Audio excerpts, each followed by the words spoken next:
वो कौन सा मुल्क है जहां सबसे ज्यादा ईमानदार लोग रहते हैं?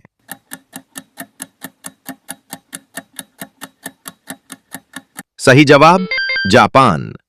अगला सवाल, वो कौन सा मुल्क है जो तालीम के लिहाज से सबसे आगे है?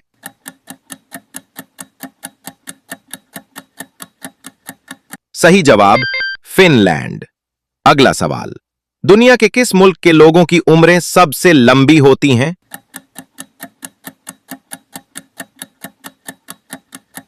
अपनी ज़हानत से इसका जवाब कमेंट सेक्शन में दें। अगला सवाल, दुनिया का वो कौन सा मुल्क है जहां सबसे ज्यादा पुल मौजूद हैं?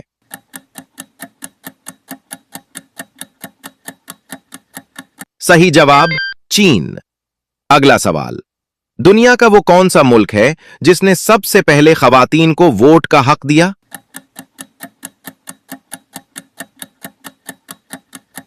सही जवाब न्यूजीलैंड।